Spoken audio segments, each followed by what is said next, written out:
ሰላም ኩራት ተኸታተልተይ እምባርከስ ሕጂ ድማ ከም ተለሞድ ሓድሽ ሓበሬታ ተሰሚዕሎ ብፍላይ ድማ ኣብ ጀርመን ዘጋጥም ዘሎ ኣዝዮም ብዙሓት ብርክት ዝበሉ ገበናት እንዳጋጠሙ ሰሚዕና ኢና። ሕጂ ድማ ተመሳሳሊ ገበን ኣጋጢሙ ሓደ ሰብኣይ ማለት እዩ ንሰበይቱ ቀቲልዋ እዚ መቕተልቲ ድማ ኣዝዩ ከምዚ እንዳስማዕኩሞ ዝቐንኹም ብፍላይ ድማ ኣዝዩ ኣሕዛኒ ዝኾነ መንገዲ እዩ እቲ ኣከታትላ ማለት እዩ። ሕጂ ድማ እቲ ፍርዲ ተዋሂቡሎ ብፍላይ ድማ እቲ ፍርዲ ኣዝዩ ንብዙሓት ዘገረመ ፍርዲ እዩ። ኣዝዩ ድማ ካብ ፖሊስ ጀርመን ዘይትጽበዮ ፍርዲ እዩ ተፈሪዱ። እቲ ፍርዲ እንታይ እዩ ተልኩም ድማ ኣዝዩ ምክንያቱ ኦልሬዲ ከምዚ ኸ ፍርዲ ኣሎ ድዩ ብፍላይ ድማ እቲ መቕተልቲ እውን ከም ዝሰማዕኹሞ ቤተሰብ ድማ በዚ ናይ ጀርመን ፖሊስ ፍርዲ ኣዝዮም ሓዚኖም ነቢዖም ኣለዉ። እዚ ጉዳይ ድማ እንታይ እዩ ክትሰምዕዎ ኢኹም እስካብ መጨረሻ ማለት እዩ። ያው ፈለማ ግን እስኪ ብዘናይ ኣዴና መረቓ ክጀምር እሞ እዘን ኣዴና ድማ መሪቐን ስለ ዘብፅሓልና ብዘናይ ኣዴና መረቓ ድማ ኣሚን እንዳበልኩም እስኪ ተቐበሎ መረቐን እሞ ናብዚ ናይ ሎሚ ትሕዝቶይ ከሳግረኩም።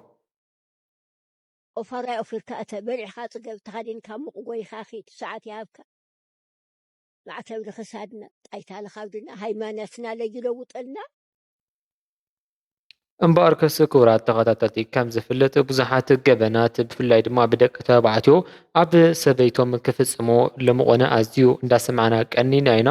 ብፍላይ ድማ ኣብ ጀርመን ዘጋጥም ዘሎ እዚ ናይ ሞት ወዲ ሞት ድማ ኣዝዩ ንብዙሓት ኣሕዚኑ እዩ። ኩራት ተዓዘብቲ ሕጂ ኣብ ጀርመን ዘጋጠመ ከም ዝፍለጥ ሓንቲ ሓፍትና ኣብዚ ቀረባ መዓልትታት ኢዳ ተቆሪፃ ተረኺባ እያ።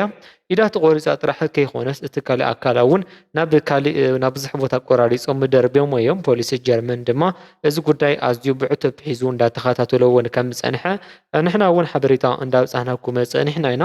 ሕጂ ድማ ካብ እቲ ብፍላይ ድማ እቲ ፍርዲ ማለት እዩ እቲ ቀታሊ ተታሒዙ ተፈሪዱ እንዳተባሃለ እዩ።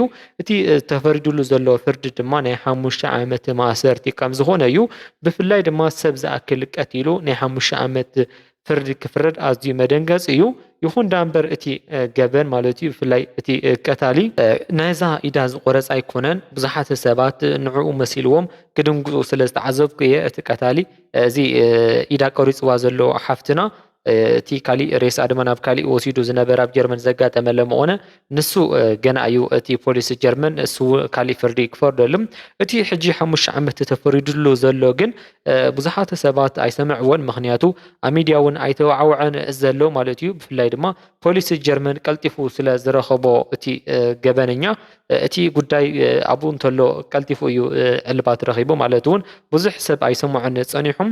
ይኹን ዳ እምበር እቲ ግፍዒ ግን ኣዝዩ መሰክኽ እዩ። ኦልሬዲ ንሕና እውን ክንሓዝነላ ኣብ ሚድያ ወፂና ክንዛረብ ዘይተሰምዐ ቤተሰብ ጥራሕ እዮም ሓዚኖም ቀርዮም ማለት እዩ። እቲ ገበን እቲ ቆልዓ ማለት እዩ ወዲ 23 ዓመት እንትኸውን ያው ኣብ ጀርመን እዩ ዝነብር ነይሩ። ምዛ ጓል ኣንስተይቲ እዚኣ ድማ ፍቕራዊ ርክብ ዝነበሮም እንትኸውን ፅቡቕ ዝበሃል ፍቕራዊ ርክብ ድማ እንዳሕለፉ ከም ዝነበሩ ንፖሊስ ጀርመን ቃሉ ሂቡ እዩ እዚ ወዲ ማለት እዩ። እምበኣርከስ እዚ ወዲ እቲ ገበን ብኸመይ ከም ዝፈፀሞ ዝተኣመነ እንትኸውን ብፍላይ ድማ እቲ ኩነታት እቲ ኣፈፃፅማ ገበን ድማ ንብዙሓት ኦልሬዲ ተቐባልነት ክረክብ ዘይኻለ ብዙሓት ሰባት ተቐባልነት ክረክብ ኣይከኣለን እቲ ዝፈፀሞ ወይ ድማ ዝሃቦ ናይ እምነት ቃል ማለት እዩ። ይኹን ዳ እምበር ካሊእ መማረፂ ስለ ዘይብልና ክንኣምኖ ጥራሕ እዩ ዘለና።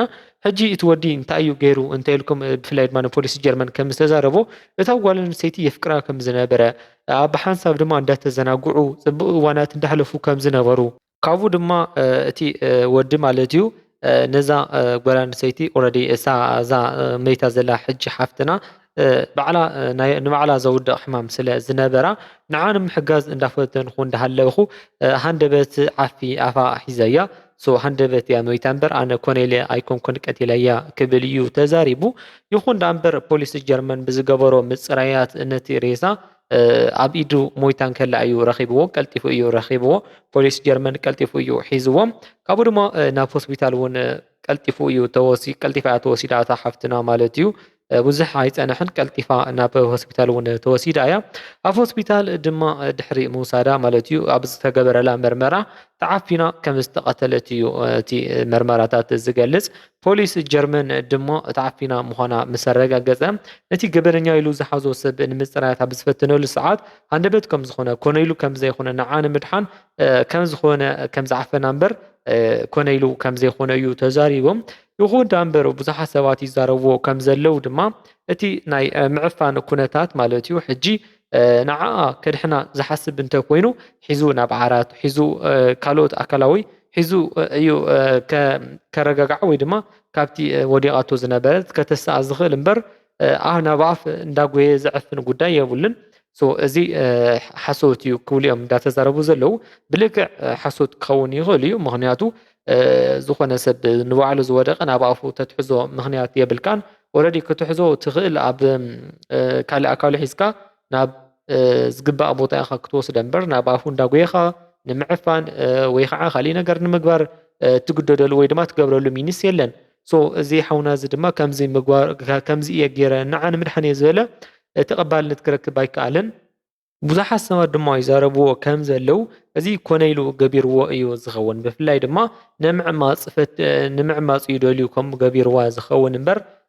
ናብ ኣፍ ክትሰድድ እንተደኣ ደሊካ ክትዕምፃ ወይ ድማ ክትቐትላ ተዘይኮንካ ካሊእ ክትገብር ኣይትኽእልን ኢኻ ሃንደበት እንተኮይኑ እቲ መቕታልቲ ንምዕማፅ እዩ ክኸውን ዘለዎ ካሊእ ምሽጥር የብሉን ክብሉ እውን እንዳተዛረቡ እዮም ዘለው ማለት እዩ ብርግፅ እውን ትክክለኛታት እዮም ኩሉ ሰብ ሓሳብ ዝህብ ዘሎ እዚ ጉዳይ ትክክል እዩ ምክንያቱ ንምዕማፅ ወይ ንምቕታል ኢኻ ናብ ኣፍንጫ ክትዕፈነ ትኽእል ሕጂ ክትዕምፅ እንተደሊኻ ድምፂ ንከይተውፅእ ኣፋ ተዓፍና ክትቐትላ እንተኮይንካ ድማ ኩሉ ምትንፋሳ ዓጢንካ ኢኻ ትቐትላ ሕሰብዎ እሞ ትንፋስኻ ተሓቲሙ ከመይ ከም እትብል ኦልሬዲ ንፈልጦ ኢና በዘይካ ትንፋስ ካሊእ ሂወት ስለ ዘይብልና ማለት እዩ ያው እቲ ጉዳይ እዚ ዝመስል ሕጂ እቲ ዋና እዚ ሓበሬታ ናባኹም ከብፅሖ ዘገደደኒ ጉዳይ ድማ ምዚ ኣብ ጀርመን ዘጋጠም ዘሎ ለምቆነ ብፍላይ ድማ ኣብ ልዕሊ ሓንቲ ሓፍትና ናይ ኢድ መቑረፅቲ ግፍዕ ዘጋጠመ ድማ ብዙሓት ሰባት ምስኡ እንዳተሓሓዙ ንሱ እዩ እንዳበሉ ስለ ዘለው ንሱ ከምዚ ኮነ ንምግላፅ እዩ እዚ ካሊእ እዩ ኦልሬዲ እቲ እስካብ ሕጂ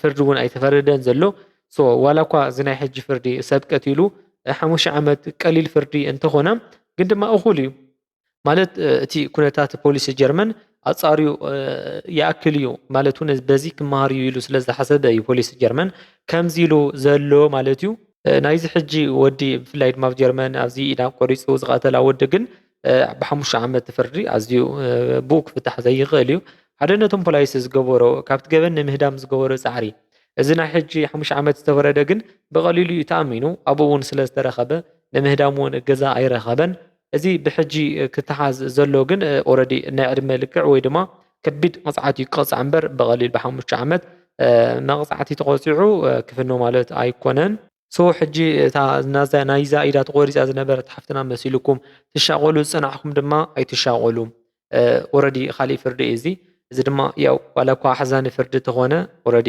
ተኮይኑሉ ሓንሳብ ደቂ ተባዕትዮ ግን መልእኽቲ ያቦም ከለኹ ከሕልፍ ንምንታይ ኢና ኩሉ ግዜ ናብ መቕተልቲ ንጓየ ኦልሬዲ ገዲፍካያ ምኻድ እውን ኣሎ ምርጫ መዓት ምርጫታት እንዳሃለውና ናታ ሂወት ኣበላሹና ናትና ሂወት ንምንታይ ኢና ነበላሹ ፕሊስ ንባዕልና ቁጥባት ንኾን ኢሞሽንና ንቆፃፀር ካብኡ ሓሊፉ ድማ ፈጣሪ ይሓግዘና ኣነ ኣብዚ ክፍለየኩም ሰሰና ይኹሉ ንዓኹም